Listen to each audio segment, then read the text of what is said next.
नमस्कार, मैं हूं नीलू। तो देखिए, तुर्कमेनिस्तान में एक बड़ी बैठक रूस के साथ मुस्लिम देशों की हुई है, जिसमें बताया जा रहा है कि पाकिस्तान भी, तुर्की भी, ये सब शामिल हुए। आखिर चर्चा किस बात को लेकर हुई है और किस तरह से इजराइल के कान भी अब इस मीटिंग के बाद खड़े हो गए हैं। बातचीत करने के लिए मयंक मेरे साथ है। मयंक, भारत से पुतिन का जाना और फिर वहां पहुंचते ही एक बड़ी मीटिंग मुस्लिम देशों के साथ रखना, क्या कुछ संदेश यहां से निकलकर सामने आ रहा है? किस तरह की बातें अब इस मीटिंग के बाद निकलकर सामने आ रही हैं? देखिए, इस बैठक में जैसा आपने बताया, इसमें ईरान के राष्ट्रपति शामिल थे, मसूद पेजिशकियान। उनके साथ पुतिन की बैठक हुई है, बायलैटरल मीट हुई, काफ़ी देर तक चली। एर्दोगान के साथ मीटिंग हुई है और कई तमाम मुस्लिम देशों के राष्ट्राध्यक्ष थे जो इस बैठक में शामिल थे। अब ये जो बैठक है, इस बैठक में पुतिन ने जो स्टैंड लिया वो एक बड़ा मैसेज माना जा रहा है इजराइल के लिए, बड़ा मैसेज माना जा रहा है अमेरिका के लिए। देखिए, सबसे पहले हम ईरान को लेकर बात कर लें। ईरान को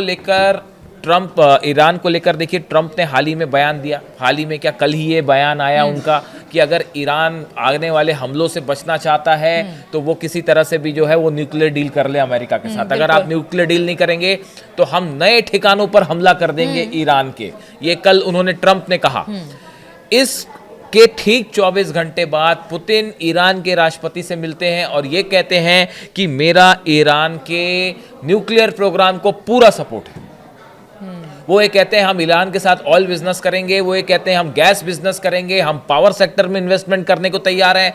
हमारे दोनों देशों के जो है फॉरेन मिनिस्टर्स लगातार हर मुद्दे पे आपस में चर्चा कर रहे हैं। यानी पुतिन ने इन मुस्लिम देशों के सामने ट्रंप को एक बड़ा संदेश दिया और इजराइल को बड़ा संदेश दिया। पहला संदेश ये था कि आप चाहे लाख सैंक्शंस लगाएं या आप लाख आर्थिक प्रतिबंध लगाते रहिए, लेकिन न्यूक्लियर प्रोग्राम को लेकर अगर आप कोई भी इस तरह की कोशिश करते हैं जो कि युद्ध की तरफ जाती है, तो रूस इस बार मजबूती के साथ ईरान के साथ खड़ा हुआ है। ये मैसेज बड़े साफ शब्दों में दे दिया है पुतिन ने अमेरिका को भी और इजराइल को भी। ये बात अगर आप ईरान की करें, अगर आप बात करते हैं तुर्की की, देखिए तुर्की के साथ इस समय जो है बड़ा विवाद ये चल रहा है कि S-400 सिस्टम जो है तुर्की ने खरीदा था 1917 में रूस से खरीदा था। उसके बाद से अमेरिका ने उसे F-35 ग्रुप से बाहर कर दिया था। यानी ये कह दिया था कि जब तक तुर्की के पास S-400 डिफेंस सिस्टम है, हम अपना F-35 जेट उसे नहीं देंगे, क्योंकि अमेरिका को ये लगता है कि F-35 जो है वो एक स्टेल्थ टेक्नोलॉजी का प्लेन है, और अगर S-400 भी है उस कंट्री के पास और F-35 भी है, तो ऐसे में रूस के पास ये तकनीक पहुंच सकती है, जो स्टेल्थ टेक्नोलॉजी है वो रूस तक पहुंच जाएगी। ये डर हमेशा अमेरिका को सताता है। इसीलिए अमेरिका ने तुर्की के सामने ये शर्त रखी कि आप अपना S-400 सिस्टम पूरी तरह से इस्तेमाल करना बंद कर दीजिए, इसको अपने पास से हटा दीजिए, तो हम आपको F-35 दे देंगे। जिसके लिए अब तुर्की राजी दिखाई दे रहा है। ये एक बड़ा मुद्दा हो सकता है जिसको लेकर पुतिन और एर्दोगान के बीच में बातचीत हो। सीरिया को लेकर रूस के भी इंटरेस्ट है, इजराइल का भी इंटरेस्ट है, ईरान का भी इंटरेस्ट है, और तुर्की भी वहां एक बड़ा प्लेयर है। तो रूस में, सीरिया में क्या हालात बनते हैं, इसको लेकर पुतिन और एर्दोगान में बातचीत हो सकती है। ईरान के न्यूक्लियर प्रोग्राम को लेकर बातचीत हो सकती है, इजराइल को लेकर बातचीत हो सकती है। और देखिए, तुर्की सबसे बड़ा हथियार का सप्लायर धीरे धीरे वो देश बनता चला जा रहा है। ऐसे हालात में पूरे मिडिल ईस्ट में किस देश की क्या भूमिका होगी, इसको लेकर पुतिन की एक चर्चा जो है वो तुर्की के साथ हुई, इसमें कोई दो राय नहीं। अब आप बात करें पाकिस्तान को लेकर, हालांकि पाकिस्तान के साथ तो जो बायलैटरल मीट थी वो सिर्फ 10 मिनट की रह गई, इसलिए उस बारे में कुछ ज़्यादा बात करने का मतलब नहीं है।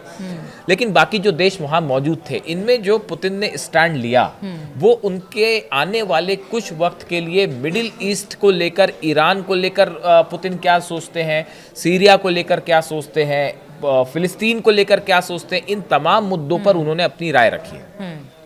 उन्होंने ये साफ कर दिया है कि फिलिस्तीन का समस्या का सिर्फ एक हल है, और वो ये हल है कि एक अलग देश बनाया जाए। और वो हर फोरम से इस बात को कहते हैं, वो हर फोरम से बात कह रहे हैं। कल भी उन्होंने ये बात दोहराई। वो बड़े साफ, पुतिन ने बड़ा साफ स्टैंड ले लिया है अपना कि भाई फिलिस्तीन एक अलग देश बनाया जाना चाहिए, और उसको एक अलग देश के रूप में जब तक नहीं बनाएंगे तब तक ये विवाद, तब तक इस समस्या का हल नहीं होगा। अब पुतिन के इस स्टैंड का मतलब समझिए। पुतिन के इस स्टैंड का मतलब है कि रूस हर उस पॉलिसी का विरोध करेगा जहां पे एक फिलिस्तीन को राष्ट्र नहीं बनाने की कोशिश हो रही है, या जहां पे ये कोशिश हो रही है कि फिलिस्तीन को किसी तरह से जो है उसमें अपनी सेना रखी जाए या फिलिस्तीनियों को वहां से हटाया जाए, या ऐसा कोई भी प्लान जो है वो रूस को मंजूर नहीं है। हाँ। तो ये और ये देखिए पिछले 6-7 महीने से ये बात को वो ज्यादा मुखरता के साथ कह रहे हैं, और जितने इंटरनेशनल फोरम्स जहां स्टेज होते हैं सब में पुतिन ये बात जरूर कहते हैं कि जो है फिलिस्तीन को अलग देश बनाओ, सिर्फ यही समस्या का हल है, इसके अलावा कोई हल नहीं है। तो इस तरह से देखिए मिडिल ईस्ट को लेकर और तमाम अलग अलग मुद्दों को लेकर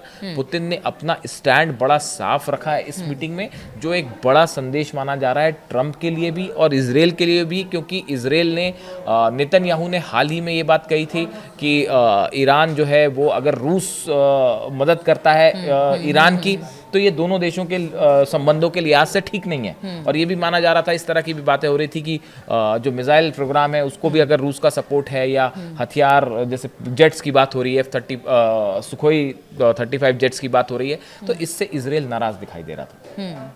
तो इन तमाम मुद्दों को लेकर रूस ने अब अपना स्टैंड पुतिन ने खास तौर पर साफ कर दिया है, और वो खुलकर ईरान के साथ खड़ा है। मिडिल ईस्ट के तमाम मुद्दों पर पुतिन अपनी बेबाकी से राय सामने रख रहा है। और पुतिन समय समय पर ये कहते रहे हैं, हर मंच से ये भी कहते रहे कि देखिए हर देश के साथ एक अलग समझौता, एक अलग तरह की बातचीत होती है। वो इस बात को लगातार, अमेरिका है ठीक है, उनसे अलग बातचीत है, वो उनकी भी ट्रंप की तारीफ करते हैं, उनके पीस प्लान की तारीफ करते हैं, चाहे रूस यूक्रेन को लेकर हो या फिर गजा को लेकर, लेकिन वो ये भी स्टैंड क्लियर करते हैं कि फिलिस्तीनियों को उनका अलग देश मिलना चाहिए। यानी कि हर फोरम से स्थिति बिल्कुल क्लियर है, चाहे वो ईरान को लेकर हो, चाहे वो फिलिस्तीन गजा को लेकर। हाँ, ये जो मीटिंग थी मुस्लिम देशों के साथ, ये एक बड़ा जेस्चर माना जा रहा है पुतिन का, जिसमें उन्होंने मुस्लिम देशों के सामने जो है एक साथ सबको संदेश देने की कोशिश की, और ये बात साफ करी कि भाई जब भी मिडिल ईस्ट की बात होगी तो वहां पे पुतिन का क्या रोल होगा, वहां पे रूस का क्या रोल होगा, ये उन्होंने बड़ी बेबाकी के साथ सामने रखी बात, और ये बड़ा संदेश माना जा रहा है अमेरिका के लिए और इजराइल के लिए। बिल्कुल। तो पुतिन ने कल जिस तरह से, चाहे वो ईरान के राष्ट्राध्यक्ष हो या फिर तुर्की के या पाकिस्तान के, जितने मुस्लिम कंट्री हैं उनको बुलाया, बैठे, बातचीत हुई है, इस बातचीत के बड़े मायने निकाले जा रहे हैं आगे आने वाले समय के लिए कि किस तरह की स्ट्रेटेजी मिडिल ईस्ट को लेकर पुतिन और उनका जो देश है वो किस तरह से तैयार कर रहा है। और ये चिंता का विषय अमेरिका के लिए भी है और इजराइल के लिए भी है, क्योंकि पुतिन इस पूरे मामले पर बेहद साफ है कि मिडिल ईस्ट, गजा, फिलिस्तीन और क्या करना है उनके साथ, किस तरह से इस पूरे मिडिल ईस्ट को साधना है, इसके लिए ये मीटिंग बेहद महत्वपूर्ण मानी जा रही है। तो आज आप सभी का बहुत बहुत शुक्रिया हमारे साथ इस चर्चा में शामिल होने के लिए।